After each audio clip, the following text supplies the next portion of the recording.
ahí ya les mandé una retroalimentación para que en el caso de que no haya sacado 100, pues a través de esas correcciones necesarias o pertinentes que puedas ir haciendo, ya lo obtengas, ¿vale? Nada más les recuerdo, chicos, que las actividades se entregan día con día. Vayan conociendo mi sistema. Mi sistema es bien sencillo. Todos los días hay una actividad, a excepción de 2 días. Viernes segunda semana, viernes tercera semana. ¿Por qué? Porque son los cuestionarios. Entonces, en realidad siempre hay una cosa que hacer. ¿Por qué razón? Pues la idea es que lo puedas trabajar en los intermedios. O sea, por ejemplo, ya ves que mando a intermedia a las 8:10, 8:30, por más tardar, y tú comes, haces lo que tengas que hacer y en la intermedia también realizas la actividad. ¿Ok? Y es por eso que se funciona así. ¿Ok? Para aquellos, por ejemplo, si lo entregas tarde, les comentaba que era una nota extraordinaria. Pero, como ejemplo, si lo entregas en tiempo y forma y te pedí más bien, lo entregas en tiempo, más no en forma, y hay alguna corrección que hacer, te lo pido y sin problema lo puedes corregir en el momento que tú gustes y no significa que te bajo calificación por entrega extemporánea. Simplemente porque se entiende que ya habías cumplido con la actividad y que simplemente lo quieres mejorar. ¿Ok? Ese comunicado puede ser muy útil para ustedes. Chicos, entonces el día de ayer, y recapitulando, vimos lo que es el entorno del marketing, todo lo que va alrededor del marketing, de la administración a la hora de evaluar un proyecto. ¿Sí? Que dijimos geográfico, demográfico, político y económico.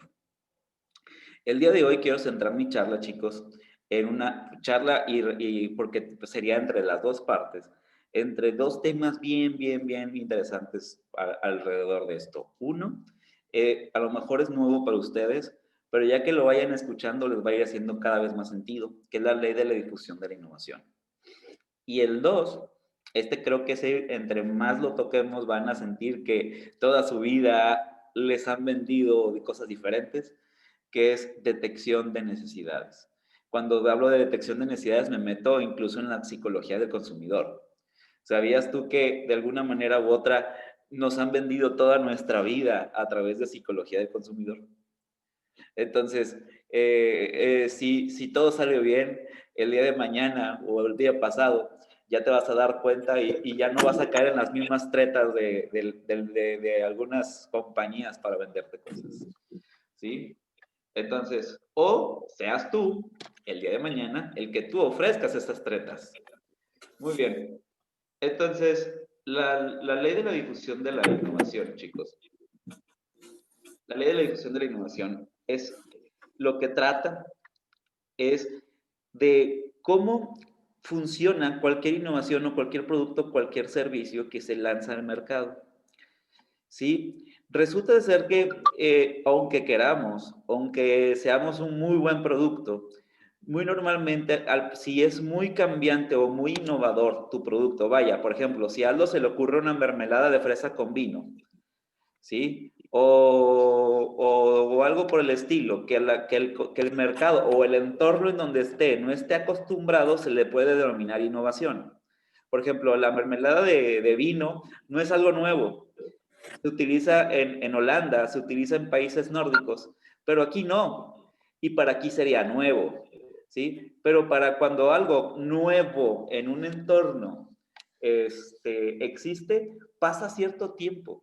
Y yo lo asemejo como cuando estábamos chiquillos y nos íbamos a esas fiestas de quién abría pista, quién después empezaba a subir, hasta que se convertía en una completa fiesta. ¿Sí? Y yo lo quiero asemejar a eso porque funcionamos así socialmente. Cuando se lanzan productos al mercado, no toda la gente lo quiere consumir. Y no toda la gente lo va a consumir. Y es más, te aseguro que va a haber unas personas que hasta que a la fuerza los obligues, te van a consumir. Por ejemplo, pasa en los celulares o pasó en los celulares. Los celulares vienen como desde los 80s y había gente que se resistía, que hasta la fecha se resiste, ¿sí? Siendo un producto que prácticamente para muchos ya se vuelve de necesidad básica, para algunos siguen resistiéndose. al uso de la tecnología como un celular. Entonces, la ley de la eficiencia de la innovación me encanta porque te sectoriza quién es, digamos, qué porcentaje normalmente se le da a cierto grupo de personas. Y esta persona utiliza una campana de Gauss. Para ponerlos en contexto, la campana de Gauss es algo que también se utiliza normalmente en marketing. Cuando les decía su público mayoritario, ¿te acuerdan que en aspectos demográficos insistí mucho el día de ayer en que te van a consumir más de cierta edad o de más de cierto nivel pues, económico o de ciertas características? Normalmente se utiliza a través de una campana de Gauss. O sea, esta figurita que ven aquí a la izquierda, que es como una curvatura en donde está la mayoría, en este caso, de los que te consumen. ¿En qué momento llega la mayoría de lo que te consumen? ¿Sí? En proporción. Y así funciona esto. Vaya, decirles que al principio es como bajito, bajito, bajito, bajito, ¡pum! Pasa algo y empieza a subir como si fuera una montaña rusa, sube, sube, sube, sube, sube, sube y ¡pum! Luego baja. ¿Sí? Así funcionan muchos de los productos, a menos de que haya después una renovación y vuelve otra vez el ciclo de subir, subir, subir, subir, subir. ¿Ok? Muy bien. Manejan bajo el término 5 etiquetas. El primero es innovadores. Les sigamos con el ejemplo ese o, por ejemplo, Iván. ¿Sí? Iván, se te ocurre una bici lavadora, bicicleta lavadora. ¿Sí? ¿Tú quieres tener una bicicleta lavadora? Perfecto. Ya lo lanzas y a lo mejor a la gente de aquí todavía como que no está acostumbrada, aunque en Facebook ya hay muchos comunicados alrededor de eso. ¿Sí? Pero bueno, sacas la bicicleta lavadora y habrá gente que no te acepte, pero habrá 1% de personas, al menos 1% de personas que sea o tu círculo más cercano o personas que tengan la misma ideología que tú, que digan, va, le entro, ¿sí? Entonces, son personas normalmente, este segmento de innovadores que son los que abren pista. Lo que te decía como la comparación de que los innovadores son aquellos como que abren pista en una fiesta. ¿Te has fijado que, por ejemplo, en las fiestas los que abren pistas, los demás se quedan como que no, como que sí, y el que abre pista le vale Wilson, hace eso? ¿Por qué? Porque está dentro de su ideología, ¿sí? Él no se voltea a ver lo que le digan los demás, sino que comparte con ideologías, ¿sí? Entonces, la manera de venderle al grupo de innovación es saber qué ideología tiene. Estas personas, si comparten ideología contigo, te compran. Y eso es bien, bien interesante, porque estos primeros innovadores llaman a los early adopters, que esta teoría normalmente viene en inglés, pero esta está traducida, me gusta, los primeros adoptadores, la traducción literaria, ¿sí? Que sería aquellos que junto con los innovadores abren pista. Digamos que son ese primer grupito que dicen, oye, pues si este cuate lo vio, y yo también quiero, ¿sí? Yo también le entro a la tecnología. Imagínense, por ejemplo, que incluso Apple en algún momento no todo el mundo lo quería consumir. Imagínense Apple en los 70s, ¿sí? En donde apenas era un producto que apenas estaba consumiendo. O por ejemplo, Amazon en los 90s, que era un garage y que apenas estaba como creciendo todo esto. ¿Sí? Entonces esos primeros adoptadores ven que los innovadores les gusta algo y de alguna manera dicen, yo también concuerdo con ese estilo de vida y le entro. La cosa, chicos, es que si suman el primero y el segundo da 6%. Muchas empresas con 6%, discúlpame, pero no hacen absolutamente nada de negocios. ¿Sí? ¿Por qué? Porque al final del camino, por ejemplo, lo que tú necesitas es un segmento más madurón. Y la cosa es que el que no siempre que los innovadores y primeros adoptadores no siempre les va a gustar a ellos tu producto o servicio. Habrá momentos en que te prueben y digan, ¿sabes qué? Siempre no. Habrá momentos en donde entre la brecha entre primeros adoptadores y el grupo que sigue, que se le llama mayoría precoz, pueden pasar muchos, muchos, muchos años. Entonces, muy probable, o puede que nunca pase, que se pase de la mayoría precoz, y esos son los peligros de la innovación. O sea, si por ejemplo, si Samuel se te ocurre un productazo, si no termina le llaman unir la brecha entre los primeros adoptadores y la mayoría precoz, si no termina de cuajar algo, es ahí en donde los negocios desaparecen o cuando te empiezan a comer las pérdidas. Muy normalmente, sí se ha fijado que hay muchos negocios que son como muy nuevos o muy innovadores para el mercado y que de alguna manera u otra se vuelve complicado para los negocios mantenerse en utilidad y que como que la gente no lo termina de aceptar y como que no lo termina de aceptar. No sé si se han fijado, chicos. ¿Sí? ¿No? ¿Quién sabe? Retro. Sí. ¿Sí? ¿Sí lo han fijado? Sí, se quitan rápido, de hecho. Sí, no sé, por ejemplo, te han ofrecido algo que así como que dices como que sí, está muy nuevo, ¿no? Pero como que no te termina de convencer y como que no lo quieres consumir. O por ejemplo, incluso restaurantes o cosas de esas que hay, incluso hasta cosas que no son del todo nuevas, pero que dices, híjole, no sé si quiero entrar. Por ejemplo, no sé si se saben esta premisa que los restaurantes vacíos normalmente siguen vacíos. Vaya, la gente no entra a restaurantes vacíos. No sé si has fijado que les da pena entrar a restaurantes vacíos. ¿Sí? Si tú eres de los que te da pena para entrar a un restaurante vacío, o por ejemplo, si todavía no conoces un negocio y no quieres entrar porque lo ves vacío, felicidades, es que estás en la otra parte, mayoría precoz, mayoría tardía o rezagados. Ahorita les explico. ¿Sí? Pero si eres de los que no te importa si algo está vacío, pero porque tú una corazonada dice, quiero probar esto nuevo, felicidades, estás en el otro grupo. ¿Sí? Muy bien. Entonces, ya estábamos con los early adopters y mayoría precoz. Ok, la mayoría precoz son aquellas personas que siguen recomendaciones. Imagínate que Juan es un primer adoptador que fue un negocio de una birrería, que muy, muy innovadora. Juan, estás al revés. Y de alguna manera Juan fue y le encantó, ¿sí? Fue una experiencia para él religiosa, ¿no? Entonces, ¿qué es lo que va a hacer Juan normalmente los primeros adoptadores? Si le mega encantó. Lo que va a hacer es, le va a empezar a decir a Aldo, ¿sí? Le va a empezar a decir a Leonel, le va a empezar a decir a todo el grupo, vaya, de tal suerte de que se vuelve el agente de ventas del lugar. Ahí circula lo que se le llama el boca a boca, ¿sí? Y normalmente en la innovación el boca a boca es de lo más importante. Porque podremos decir misa, pero la gente o sea, como producto, como marketing, podremos tener la agencia de publicidad más poderosa. Pero si la gente no hace boca a boca, la cosa se vuelve complicada. Dicho de otra manera, necesitamos que los primeros adoptadores obtengan una experiencia religiosa, digámoslo así, una experiencia más allá de buena, más allá de regularmente buena, para que ellos sean tus vendedores. De hecho, se dice, los innovadores le venden a los primeros adoptadores le venden a la mayoría precoz.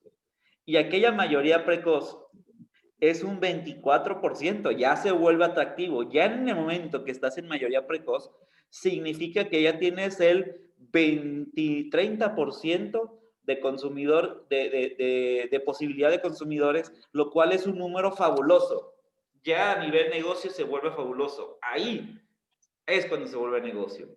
¿Sí? Entonces, la mayoría precoz es bien, bien interesante y es como cuando en el ejemplo de esta fiesta que te digo, que primero en el innovador está la única persona bailando sola y todo el mundo criticándola, en el primer adoptador llega el primer grupito de personas, como 2, 3, que se ponen a bailar con esa persona y que de todas maneras todo el mundo lo está criticando. En la mayoría precoz llegan los primeros 2 o 3 círculos de personas a bailar y ya no se ve tan ridículo a nadie de ahí. ¿Sí? ¿Sí? Ya se empieza a ser mayoría del lugar. La mayoría retrasada es aquellas que van a probar hasta que la gran mayoría, o más bien, hasta que una mayoría precoz consuma. Son esos de que dicen, oye, pues ya va mucha gente, oye, pues ha de estar bueno, ¿no? O, oye, mucha gente adoptó esto, ha de estar bueno, ¿no? ¿sí? Por ejemplo, si el día de hoy, digamos, en los celulares pasó como 20 años después, en los smartphones. Por ejemplo, si ustedes, no sé si tengan buena memoria en eso o qué tanto sigan las historias de eso, que sepan que la tecnología, por ejemplo, de los smartphones tiene como desde el 2002 o 2003. ¿Y cuántas personas pasaron o cuántos años pasaron para que la mayoría tuviera un smartphone? Por ejemplo, ahorita se vuelve algo imprescindible, un smartphone. Es más, seguramente es la razón por la que estás conectado el día de hoy. ¿Sí? Entonces, pasan muchos años para que se adopte una tecnología o que se adopte una innovación aceptada por una mayoría. Pero para vida de que la gente lo acepte, la mayoría lo acepte, tiene que pasar años, sudor y lágrimas, incluso hasta cualquier ideología. Por ejemplo, no vamos tan lejos, perdón que lo diga, los derechos de la comunidad LGBTQA, ¿sí? ¿Cuántos años y cuántas muertes tuvieron que pasar para que una mayoría precoz entrara en compartir la ideología? ¿Sí? Y hasta la fecha, ¿no? Hasta la fecha se sigue con, o sea, estamos en la sociedad más abierta de la historia y a la vez más Ya ahorita cerrada, hasta pero no es parece otra que se historia. puso de moda. ¿Eh? Que se puso de Digo, moda. ahorita ya parece que se puso de moda, ¿eh? Las mujeres que dicen, a mí me gustan las mujeres. Es peligroso ese tema, pero sí, pero de alguna manera u otra, sube la brecha y entonces ahorita ya se vuelve como algo más aceptado en sociedad. Aquí el reto de ellos es que, o el reto de estos derechos, es que siga subiendo, subiendo, subiendo hasta que cierre todo el ciclo. Y como les dije, aunque una mayoría, en este caso, este ciclo, digamos, ya está en una mayoría temprana, ¿sí? Aún así, existe una mayoría tardía y unos rezagados que aún no lo comprenden e incluso no les gusta, ¿sí? Y eso tiene que ver con cualquier ideología o tiene que ver con cualquier tecnología o cualquier cosa que suene nueva. Y entonces eso se vuelve más interesante saber los retos de cada una de las etapas. En el reto de la etapa de mayoría temprana a mayoría tardía es lidiar con una palabrita, haters. Lidiar con haters. Perdón por poner ese terminillo que es un poco coloquial e informal de internet, pero creo que así lo vuelve más sencillo, ¿no? ¿Sí? Cuando un producto está en mayoría temprana, es cuando tiene muchos haters. Cuando un producto no está ni siquiera en mayoría temprana, no los tiene. ¿Por qué? Porque no ha llegado al masivo. O sea, si tu producto tiene muchas personas que critican y que tal, significa que de alguna manera fue suficientemente bueno para que lo criticaran. Dense cuenta. ¿Sí? Dense cuenta de aquellos videos que son virales y que mucha gente dice para acá o para acá, significa que llegó una mayoría. O de un grupo, o de una persona que es viral. Por ejemplo, Justin Bieber, en su momento, me acuerdo que era el que tenía más dislikes en internet. Pero para tener más dislikes en internet, tenía que ser visto. ¿Sí? Entonces, en este caso, él estaba normalmente en una mayoría temprana muy, muy, muy común o había agarrado una mala imagen en mayoría tardía y por lo tanto lo destruyeron. Y que también puede ser una mala noticia para la gente que quiera hacer innovación. Sí, no te digo que quieras que te critique la mayoría tardía porque no es el mensaje que quiero. Más bien que la mayoría retrasada tenga tus reservas y tú, la idea es que poco a poco, a través de argumentos, a través de tu producto mismo o a través de una sociedad que se va permeando, vaya cambiando la mentalidad de la mayoría retrasada. ¿Ok? Hasta aquí, ¿alguna ansiedad? ¿Algo que me quieran compartir? ¿Alguna experiencia? Estoy seguro que muchos de aquí llegaron a ver en sus vidas algo que en un inicio parecía como de locos y poco a poco se fue transformando a ser algo de nuestra vida diaria. No íbamos tan lejos, lo del cubrebocas. El cubrebocas tuvo un proceso acelerado de curvatura de Gauss. Leonel, Esmeralda, Iván, Noelia, porfa, cámara. Tú, los que puedan. Pero, Profe, ya voy. Ah, perfecto, gracias. By the way, un comentario aquí, nota al calce. Porfa, cuando también se pongan en WhatsApp la palabra conectado, porque a mí me sirve para respaldar los, ¿sí? Así como dicen, conectado tu nombre. Ya ves que les pido a todos ustedes. A mí me sirve para respaldarlos. Ojo, te pongo asistencia, nombre o lista en la segunda sesión, pero aún así yo tengo que cotejar siempre información.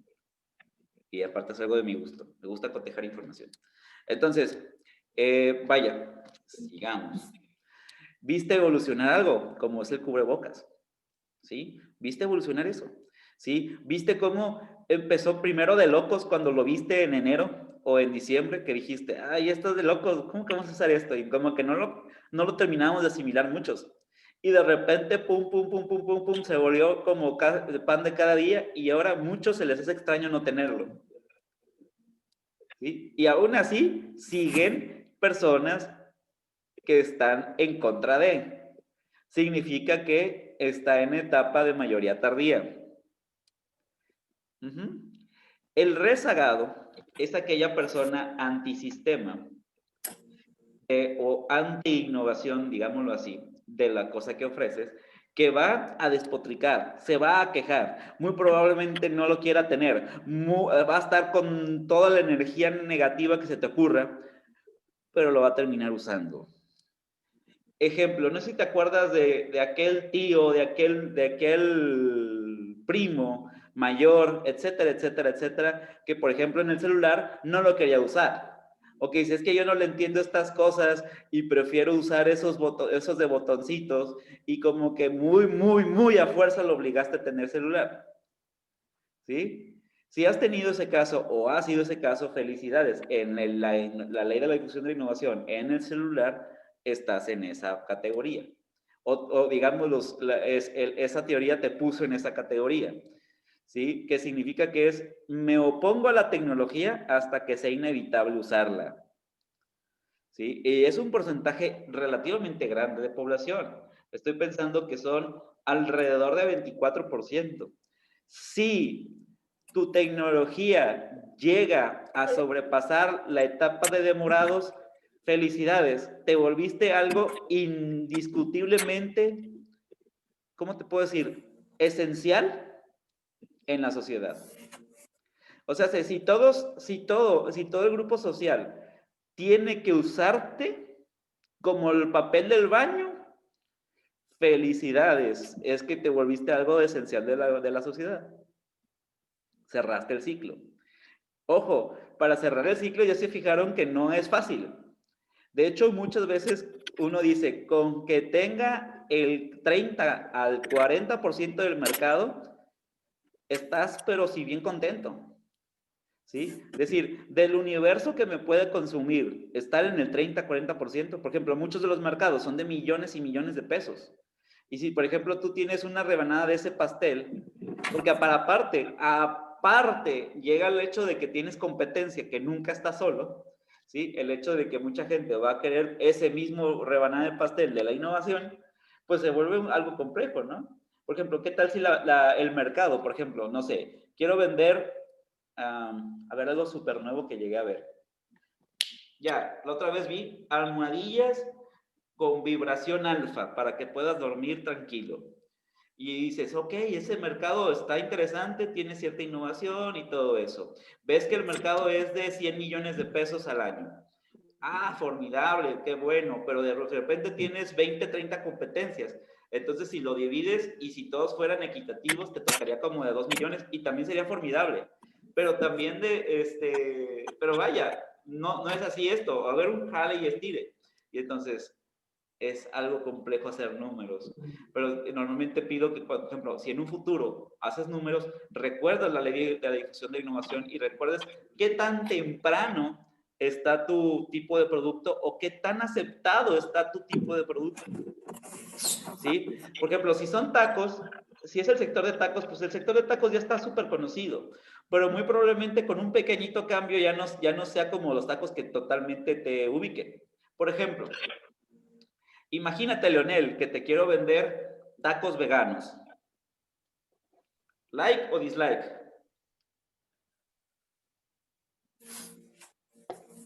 Depende. Te ofrezco tacos veganos, tacos de zanahoria. Sí. Sí, o sea, tienes al lado tacos el gordo o tacos el cordobés, el que se te ocurre, y aquí tacos de zanahoria. ¿A cuál irías? A los otros. Zanahoria, no. Sí, y eso lo haría la mayoría de la población. Si dices, oye, tengo hambre de tacos, y de repente ves al lado de estos tacos del Gordobés, que ya te acostumbraste a ellos, o a los tacos César, que se te ocurra, ¿sí? Y acá al lado, tacos de zanahoria. Entonces, muy probablemente digas, nah, tacos de zanahoria no, me voy para acá. Pero si de repente Valentín te dice, oye, no manches, ya probaste los tacos de zanahoria de estos cuates, qué bárbaros, que no sé qué, tal vez sí te convenzca. Y entonces significa que, uno, Valentín, en algún momento de valentía, se animó a comer los tacos de zanahoria y tuvo una experiencia religiosa y te invitó a ti, mayoría precoz, y dijiste, va, o simplemente eso no sucede y los benditos tacos de zanahoria que se presentaban como un producto innovador terminan como uno de los tantos negocios que tiene puertas vacías. ¿Sí? Entonces, está cañón, pero lo que va a suceder, si el taco de zanahoria es brutalmente bueno y la gente lo acepta y todo, lo que va a pasar es que al principio van 1, 2, 2, 2, 2, y de repente algo pasa que ¡pum! De 10 personas que iban, tras a reventar. 30, 40, tal. O sea, tener un negocio que con dejo innovador es ser arriesgado. Es que te gusten los deportes extremos, por así decirlo. O no la pegas, que es muy probable, o la pegas y la pegas con tubo. Este término de pegar con tubo, por así decirlo, ya, o más bien, el término de las empresas correctas de tecnología que pegan con tubo, se les denominan empresas unicornio. ¿Sí? Y los inversores, hay muchos inversores que invierten en empresas unicornio. Por ejemplo, Facebook fue empresa unicornio. WhatsApp fue una empresa unicornio. Instagram, cosas que ya están en nuestra vida diaria. Pero para que exista una empresa unicornio como Instagram, como WhatsApp y como Facebook, hubo cerca de 40,000 aplicaciones que no funcionaron.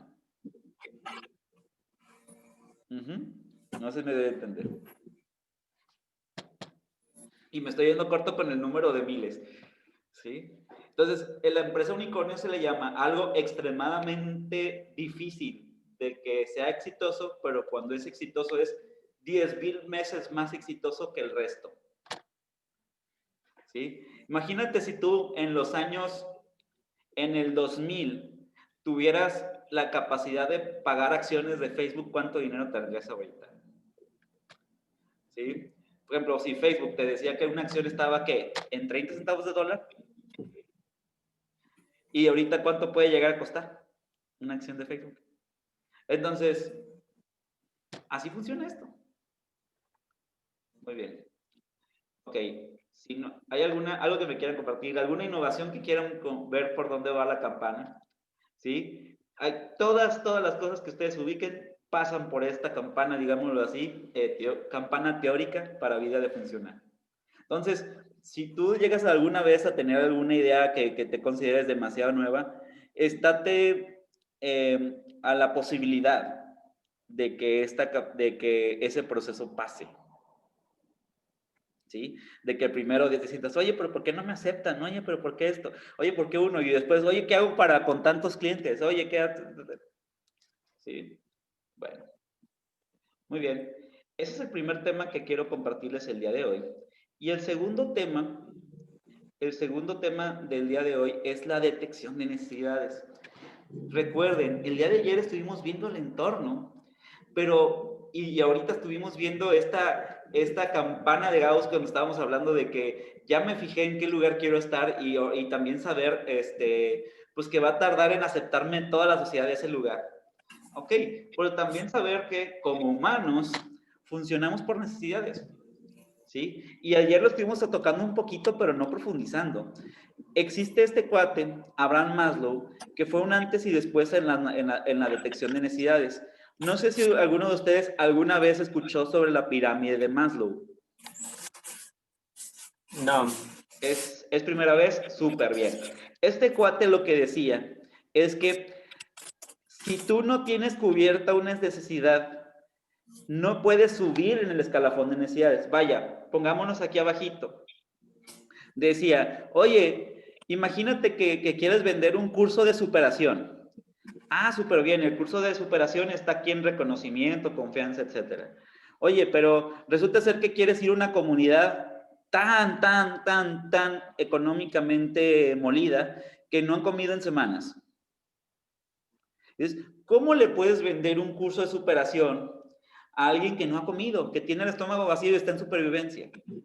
Y entonces lo que decía es que hasta que la persona de alguna manera satisfaga el escalafón de abajo, puede pensar en el escalafón de arriba. Y que cada persona está en el escalafón según sus necesidades cubiertas. Al final del camino, y perdón que quita diapositiva para poderlos ver, al final de cuentas, una necesidad, ¿qué es? Un deseo, ¿qué es? ¿Qué creen que sea? Lo más sencillo y lo más que se venga a la mente. No quiero una definición de diccionario.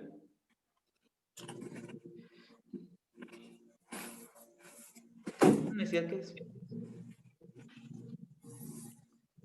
Pues una necesidad es algo que ocupamos y no tenemos, ¿no?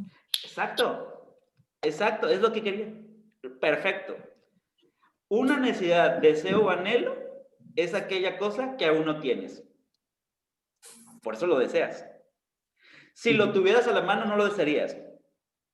Pues no. ¿Ves? Entonces, por ejemplo, si no sé si le está pasado, de que dices, oye, deseo una casa de 3 pisos, de Si la deseas y la anhelas y tienes una necesidad tan fuerte es porque no tienes la capacidad ahorita económica o algo que pasa que no lo puedes tener. ¿Sí? Entonces, partimos de eso, partimos de deseos y anhelos.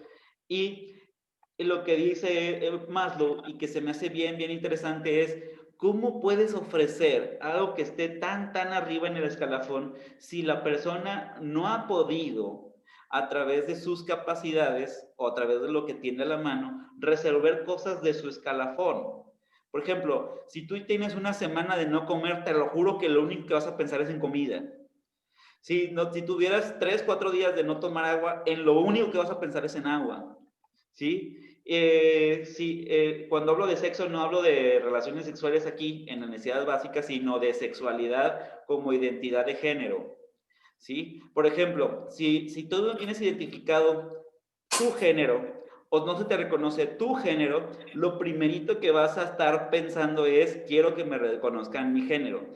Y no quiero que se me vayan con la idea de que estoy promoviendo la ideología de género actual, sino más bien desde el sentido, imagínate si tú naces y no tuvieras un acta de nacimiento o no tuvieras una CURP. ¿Sabías tú que mucha parte de la población en México es habitante sin nacionalidad? ¿Sí? Y ese tipo de personas, por ejemplo, estarían en ese escalafón de necesidad. Es primero quiero una identidad para poder después ver qué onda. ¿Sí? Muy bien. Y la segunda es que el segundo escalafón, uno más arriba, es la necesidad de seguridad. Esta necesidad de sentir que tienes un techo firme, o más bien un piso firme. Y en el piso firme hablo de que sepas que ese día puedes dormir en un lugar, que sepas que tienes un modo de ingreso que de alguna manera te puede solventar. No sé si te ha pasado, por ejemplo, en momentos de desempleo, ¿qué tan inseguro se puede llegar a sentir uno? Y se ponen necesidades básicas. Dice, solamente voy a gastar para lo estrictamente necesario en alimentación. Ok, si sucede eso es que porque estás en un escalafón de necesidad de seguridad. La persona está pensando en su seguridad. O pensando incluso hasta con la violencia, ¿no? Si la persona se siente insegura porque el día de mañana lo pueden asaltar, entonces, porque ve que las condiciones están tan malas que está así, se pone en modo primario y ya no piensa en lo demás. ¿Ok? Muy bien. Después viene, para aquellos que cubrieron estas dos primeras, las necesidades sociales. Les decía que los seres humanos somos sociales por naturaleza. Aquel que se defina como antisocial tiene un pequeño gap de necesidad de que otras personas lo reconozcan, créanme. De que entre grupos o entre pares se sientan parte de algo. Es muy normal que las personas quieran sentirse parte de algo y tengan una necesidad social. Por ejemplo, Facebook es una necesidad social resuelta. ¿Sí? El hecho de que tengas 20 amigos en Facebook y que tú compartas algo significa que quieres que 20 amigos se enteren de algo. Por lo tanto, es una necesidad social resuelta. ¿Sí? Muy bien, el de autoestima va pegadito con esa necesidad social y tiene que ver con la necesidad de que las otras personas te reconozcan, dependiendo de lo que quieres que te reconozcan. ¿Sí? Si de repente, por ejemplo, sigamos con el ejemplo de Facebook, voy a cortar esta conversación, por cierto, se vuelven a meter en el